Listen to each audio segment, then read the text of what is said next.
Women's water polo. Gia, we don't have time for a tease right now. We have to get right to it before anything else gets canceled. You're watching LaSalle TV's Home for Explorer Athletics SportsLine. Roll the intro.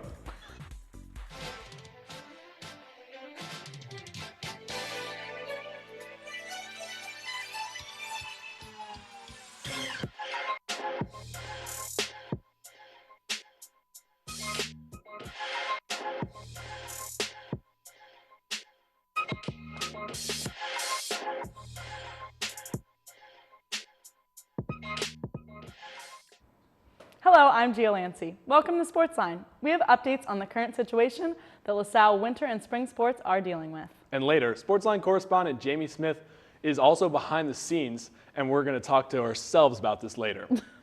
Yeah, but first, let's take a look at our SportsLine top 3.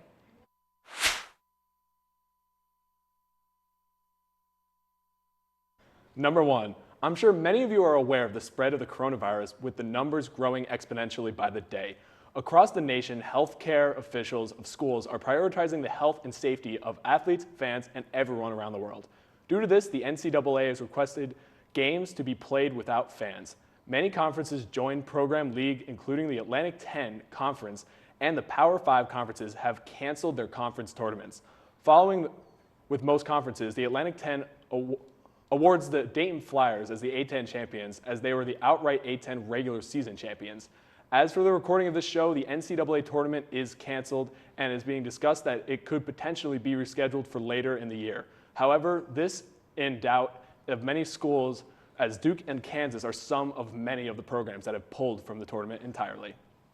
Number 2, come from the track and field team events as senior Dennis Minea placed 5th in the IC4A championship for the high jump. He jumped exactly 2 meters or roughly 6.5 feet. He was just 1/10 of a meter behind the winner from Albany. And number 3, junior Sarah DeFusco won the MAAC Offensive Player of the Week after her performance in the Convergence Cup last weekend. In the team's 3-1 tournament performance, she scored 17 goals and 9 assists. In the last 2 games alone, she recorded 12 goals and 6 assists. Her performances led to the team's first 3-win weekend in program history. To find out more about this weekend, stick around for recaps. Yeah, so it's great. It's a great honor for Sarah DeFusco and Dennis Minea, but unfortunately we definitely have to really talk about the coronavirus since it's really impossible not to talk about it right now. And it's really a shame for the athletes that don't get to play, finish out their winter season or the spring season at all. I mean, that's what I feel for most. I mean, obviously March Madness has kind of been dominating this, but for every sport, every senior in it, that is so devastating that Absolutely. Their last game could have been played without them even knowing it. Yeah, and it's not even just their collegiate career. It's their entire career for the most part. I mean, some maybe will go on to play professionally or play at club, but for the most part, most collegiate athletes, especially at LaSalle, are not going to. And I'm glad you mentioned club because obviously LaSalle will offer that, and whenever if it all blows over, who knows what's going to happen. Can't even speak in certainty for everything or anything, but there's nothing like playing for your school. Representing your school at a deeper level, just when the games matter, when there's fans in the section. I mean, just to look at the men's basketball team, for example, we were talking for weeks about how they just need to get hot at the right time, and they certainly did with this win over St. Joe's by 1, which we'll get into in recaps. Right. Yeah, because this is the first time since 2015, right, that they haven't had to play in the opening round game. You're 100% right. I mean, that means that they were above the top 4 worst teams in the conference. Right. They were going to have a tough game to open up. I believe it was against Richmond, but yeah, it was Richmond. Obviously this is all moot now, so right, absolutely. Really is heartbreaking. You feel for the athletes, but of course, above all else, it just comes down to safety. Yeah, absolutely, and I totally understand the decision, and hopefully some tournaments get just postponed rather than canceled all throughout. But I mean, I definitely am just really upset for the people that worked. You know, there's some sports that they start their preseason in December for the spring. So they work so hard up until now and then they don't even get to start or they barely get to start with just a few games under their belt. Oh, I mean, all of the spring sports have been playing consistently throughout the entire offseason. They've just been dreaming for this warm weather. I mean, it's been a dream to start for if you're anyone in these outdoor sports, because for the first time in forever, March was actually playable in Philadelphia. Yeah, which you is could actually really go strange. outside in Philadelphia. So that was huge, absolutely. But you definitely have to feel for them. But unfortunately, that concludes this week's edition of Top 3. Now let's see how LaSalle did in this week's recaps. Fill in the blank. The Hawk is? You can figure that out from there.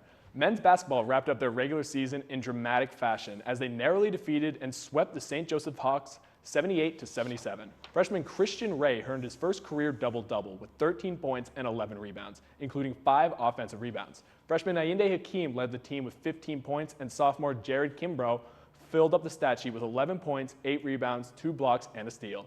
David Beatty and Isaiah Dees both scored 11 points, and junior Scott Spencer scored 10 off the bench. With that, the blue and gold had 6 players scoring in double figures. LaSalle win over the Hawks was the first win at Hawk Hill since 2014. Women's track had 3 runners compete in the ECAC Indoor Track and Field Championships. First up was freshman Jerica Lufrano, who competed in the mile run. She took 6 out of 23 runners, finishing with a time of 4 minutes and 51 seconds. Next was freshman Christine Mancini, who ran in the 1,000-meter run and also took 6th. Finally, it was sophomore Elle Mancini, who competed in the 3,000-meter run. She placed 18th with a time just under 10 minutes. The men's track team concluded its indoor season this past weekend at the IC4A Indoor Track and Field Championship. Standout Dennis Mania had yet another exceptional performance. The junior placed 5th out of 13 in high jump, coming in at 2 meters even. Senior Darian Alston placed 11th in the triple jump, while a leap of 14.6 meters. In the 5,000-meter run, redshirt freshman Ibrahim Kadir ran in 19th, while fellow explorer Ryan James finished 26th. Senior Arch Hill finished the 20th of the 60-meter hurdle with a final time of 8.61 seconds. The women's lacrosse team were up against LIU this past weekend. The Explorers took an early 4-0 lead over the Sharks within the first 10 minutes of play. The blue and gold dominated offensively with not just 1, but 5 Explorers tallying hat tricks in the game. The 5 players included senior Mickey Raymond and juniors Anana Lakubuchi, Bridget Rusky, Allison Hunter, and Maddie Dahowski. The Sharks made an attempt to come back, scoring 2 in the second half, but to no avail. The total takedown ended in a win for the Explorers, 18-6, with Rusky and Hunter leading the team in draw controls with 3 each. This total goal output was the most LaSalle's lacrosse has ever seen since the 2018 season. Baseball had a weekend to forget after getting swept by Wofford at home. The Explorers dropped the first game against the Terriers after the Bats failed to heat up in a 4-1 defeat, leaving only real standout performance to come from the mound as junior Colin Scanlon gave up just 2 earned runs during his 5-inning outing, while relief pitcher James Kelly threw 2 innings with no earned runs, 1 hit, and 2 strikeouts. Things weren't looking much better in the second game of the series as Wofford quickly dominated with a 7-0 lead over 5 innings. And despite a home run from junior Jack Cuccinata, the Terriers were able to run away with a 10-2 victory. The third game only brought more bad luck as the Explorers were able to take an early lead in the first inning thanks to a sac fly from sophomore Tatum Levins that scored freshman Elijah Dickerson. This lead didn't hold for long, however, as the Terriers quickly overtook the Explorers to finish the game 11-2, completing the series sweep. Softball traveled to Towson, Maryland to compete in the DeMarney Tiger Clash this past weekend. Unfortunately, their performance was not enough, where they lost both games. First in the tournament, they took on the home team, Towson. They started off with a 3-run first inning where they scored their only runs of the game. Towson responded with their own 3-run inning. LaSalle could not score after that, but the Tigers did in the 3rd, 4th, 5th, and 6th to give the Explorers another loss with a score of 9-3. After a rest day, LaSalle took on Stony Brook on Sunday, where the Seawolves started off with 1 run in the first inning, taking the early lead. They kept it going, scoring in the 3rd and in the 6th. They scored 5 unearned runs, but sophomore pitcher Kelly Toomey did strike out 5 batters. The game ended in a shutout for Stony Brook with a score of 8-0. The men's tennis team had 2 matches this past weekend where the blue and gold would split the weekend competition by winning one and losing one. The weekend began by traveling up to the University of Delaware to face off against the Blue Hens, which would not fall in favor of the Explorers as they would fall 7-0. The next day, they would face off against St. Francis Brooklyn. Rogelio Gonzalez teamed up with classmate Connor Merrill for a 6-3 victory at the top doubles position, helping the Explorers to a double point following the loss at number 2. LaSalle took an early 1-0 lead when junior Connor Lucius and freshman Brandon Caban took care of business at number 3, 7-5. In singles, Gonzalez, Merrill, and sophomore Nassim Fenhiro all won in straight sets to clinch the victory. 3 matches went to the third set, with Caban and Lucius taking 10-8 super tiebreak victories in their matches at number 5 and number 6 respectively, which would also amount to an Explorers victory 6-1, ending their recent skid. The women's tennis team had one match this past week where they faced off against Monmouth Hawks. They would fall in the contest with a score of 5-1. Senior Ali Snyder and junior Alexis Nikolic would pick up the win for the Explorers. Women's water polo played in the Convergys Cup last week, where they picked up 3 wins. LaSalle conceded a goal against Chapman, but answered quickly, going on a 5-2 run. Chapman reclaimed the lead later in the game before junior Sarah DeFusco and freshman Shanna Zunich put the game back in LaSalle's favor 10-9. The Explorers scored 4 additional goals, putting the game out of reach, giving them the win. LaSalle's only loss came to Loyola Marymount, falling behind 2-0 and later faced a 5-1 deficit. LaSalle tried to battle back, but Loyola had their number the whole match and dominated the second half, eventually winning 16-7. The Explorers bounced back on day 2, winning both matchups against Occidental 12-6 and Fresno Pacific 15-9. Sarah DeFusco continues to shine, and day 2 was no different, tallying 12 goals and 6 assists, leading LaSalle to its first ever 3-win weekend. That does it for this week's edition of Recaps, but when we come back, we will look ahead at the schedule for LaSalle Athletics when we are not on campus. Stick around.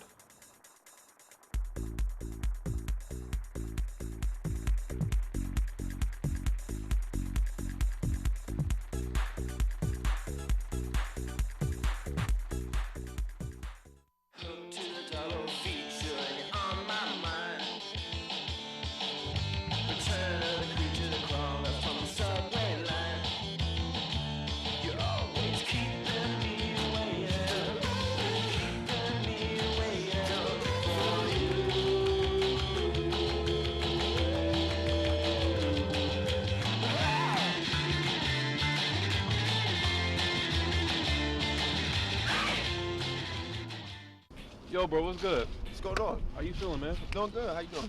When'd you start smoking? Smoking? It's a jewel, bro. It's a jewel? Yeah. Listen, you might as well be smoking cigarettes. When you start juuling or vaping, you're 4 times more likely to start smoking cigarettes. Is that true? That's very true. Give me the jewel. You don't need it. To learn more about e-cigarettes, go to thetruth.com.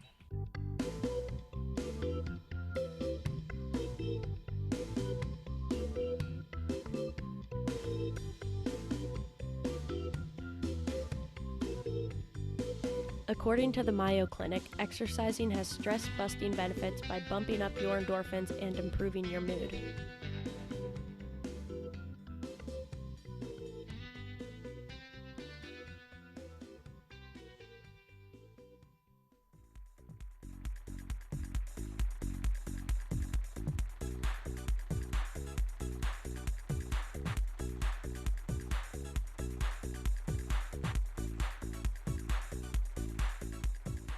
Welcome back. With spring break just around the corner, this means the spring sporting season is not going to happen, actually. But let's see what events to look out in the upcoming weeks. Yeah, so hopefully it will come, but we'll have to see. But the softball team is not seeing the same level of success as they anticipated, as injuries have really headlined their current 0-10 start to the season. Freshman outfielder Lex Ortman has dominated her rookie season, as she posted a .371 average and .742 OPS in 35 plate appearances, while on the defensive end, pitcher Kelly Tomey has been a workhorse this season. She has pitched all but 10 innings this season, with 46 2/3 innings pitched and 3 complete games. Now that is just unbelievable. I mean, Yeah. 46 2/3. She's really, they were so excited this season and when we talk about injuries, we're obviously talking about Kaylee Joyce. I mean, she had over a .350 average last season, Right. and she pitched the most innings for the team. So it's really tough that they have to go back to really having no pitching. And I mean, Tomey's done well. She's kept them in games. I mean, 6 earned runs for literally your entire season. Right. Will at least get you some wins, hopefully. Yeah. And are there any other players that you consider that you're surprised about, maybe for the good or the bad? Kind of both. I mean, Lex Ortman has been great in her freshman season. We just highlighted her line there, but she's been a great defensive outfielder. I mean, at the same time, she's really hitting a great clip at the bottom of that order. So honestly, the strength of this team comes at the bottom of the order because, unfortunately, Emily Conaway, a friend of the program, of course, she hasn't had the season that she wanted to start with. She has a 188 batting average so far. That line's not really that great. So Ortman has really been that contact hitter with her. She doesn't have the same power as Conaway. She only has singles on the season to have that 371 average. But Conaway's been there. Kaylee Piven has really taken a step up. Yeah. She was a 250 bat before, but now she's really stepped it up to what it has to be. But Ortman, I would say, above and above. Is there and beyond. any other players that came in this year that were either freshmen or transfers that have stood out to you? Rissanello has been huge. I mean, she has a 250, 333, 641 line.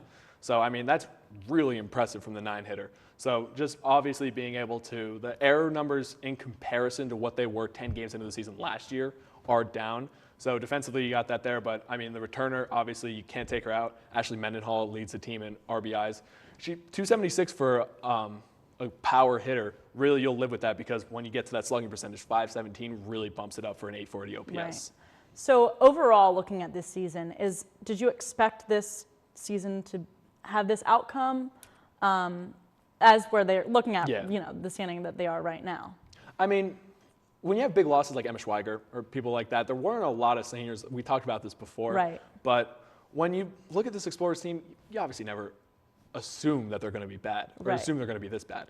But at the same time, you realize that they're still in a rebuild. Yeah, like, absolutely. Rebuilds I was just a little thing. surprised because of the talent that they brought in from pretty big exactly. schools. So I was a little bit surprised, but and I don't know. Looking ahead, I mean, either if they're going to come back and finish this, if it's delayed or not, or just next season, do you think it'll be the same outcome?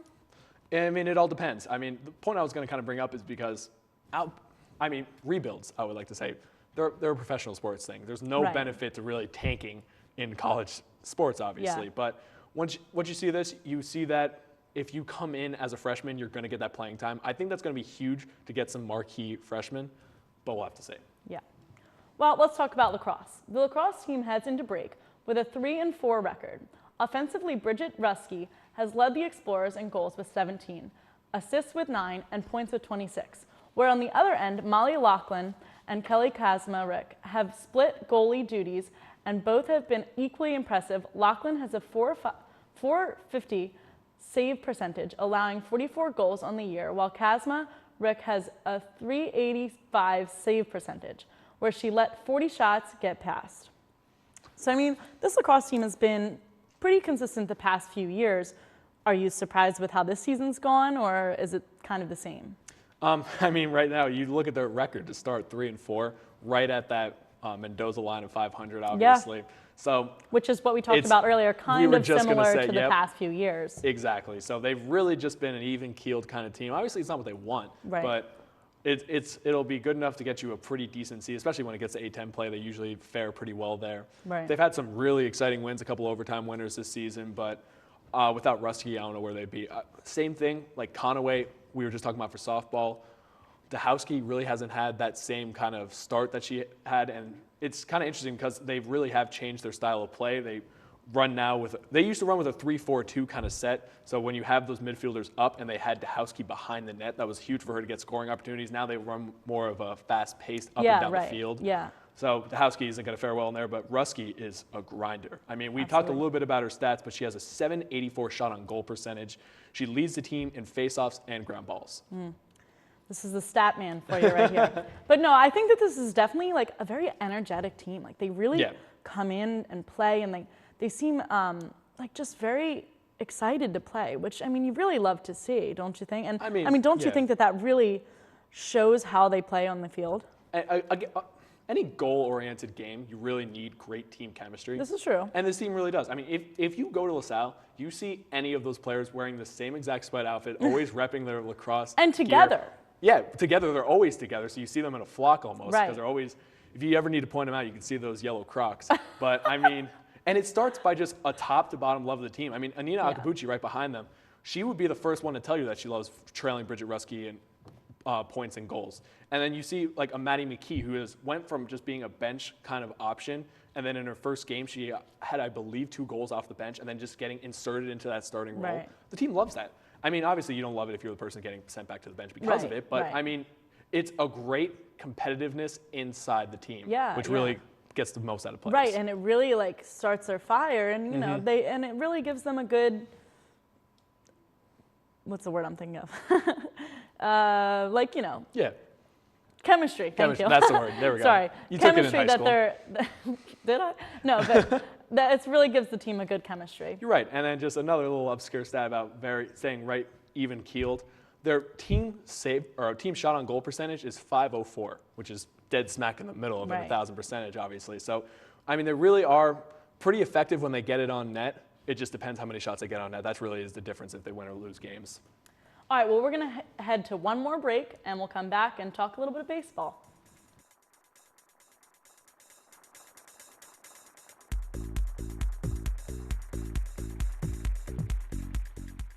Oh my God, I swear, these sports show hosts just get dumber and dumber as time goes on. Like, I can't believe people are actually paid money, real money, more than what I make at my job to say this stupid stuff. Like, I can't believe this crap. Oh my gosh. I'm about to lose it. I'm about to lose it. Like, this is just, how can they even, like... Hey, what you doing? This stupid sports show. These people have no idea how the game of basketball is played. Not at all. Hey, you're not you when you don't watch Salle TV. Here, let me show you.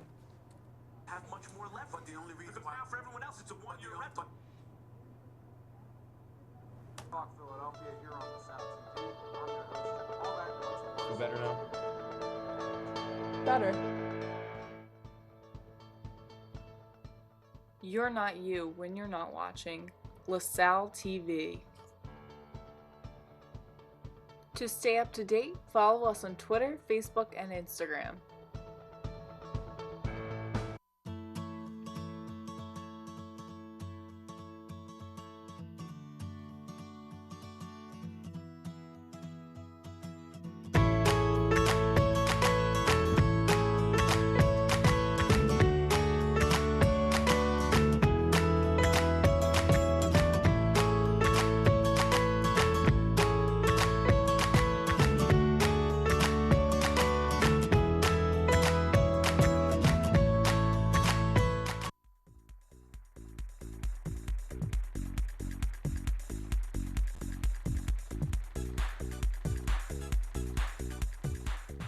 Welcome back. Now we're going to talk a little bit of arguably the best spring sport that has been going on. So, Tyler, take it away. I definitely think you can agree with that. The baseball team currently sits with a 5-9 overall record, which has been led by the Explorers' offense.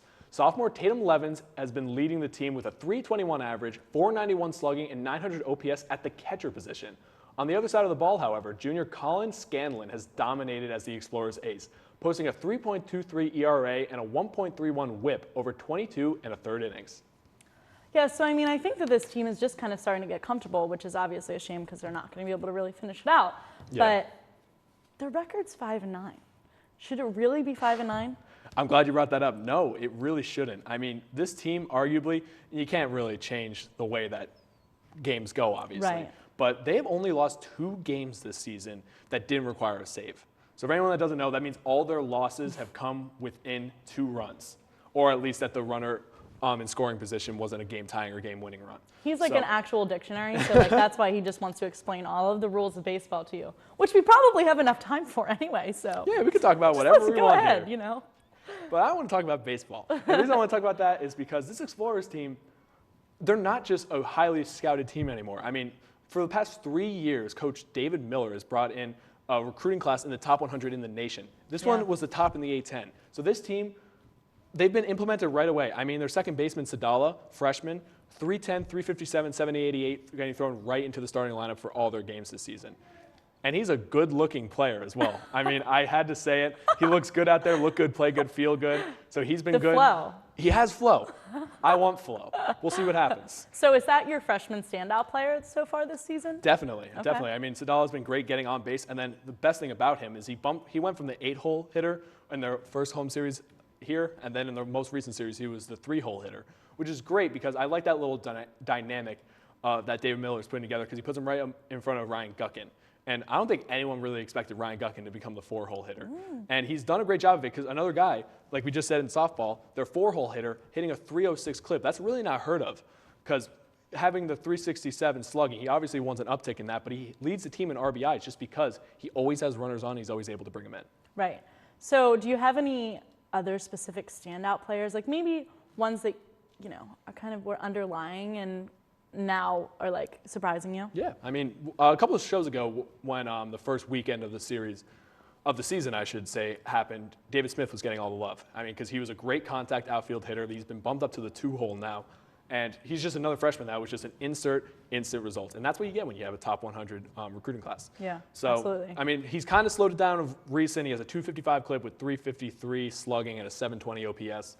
So that's been great. But, I mean, Manny Corcoran at the same time, a 4.63 ERA. It's kind of been up. And he hasn't gotten the favor of the benefit of the doubt, even though baseball fans really don't care about wins, losses anymore. But he's 0-2. But Colin Scanlon, you can't say that he wasn't anticipated because he's the ace. But a lot of people weren't expecting him to play at an ace status.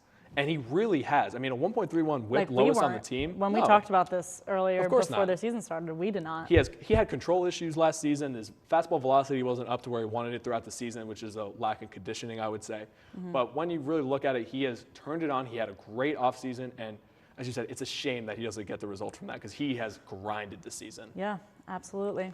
But we go from baseball to now we're going to go to a more serious topic. As we discussed earlier, the coronavirus has suspended a lot of sporting events, including the 4 major sports currently in season or starting soon. As for LaSalle, face-to-face classes are suspended for 2 extra weeks, adding to the spring break. This means we will not have a show for the next 4 weeks. We hope to be back April 16th to bring you the LaSalle events that happened over the span. As for the recording of this episode, all LaSalle athletics events are canceled, including practices and games until further notice. We here at LaSalle TV wish everyone the best of luck during this time and want for all of you to know to please wash your hands. And if you show any symptoms, please limit human interactions and get tested. Yeah, and if this is our last show, I would like to thank you guys for tuning in week to week. And it was an honor for me to be on this show. So if it is our last show, I will not be back because I'm a senior and will be graduating. Heartbreaking. So, yeah.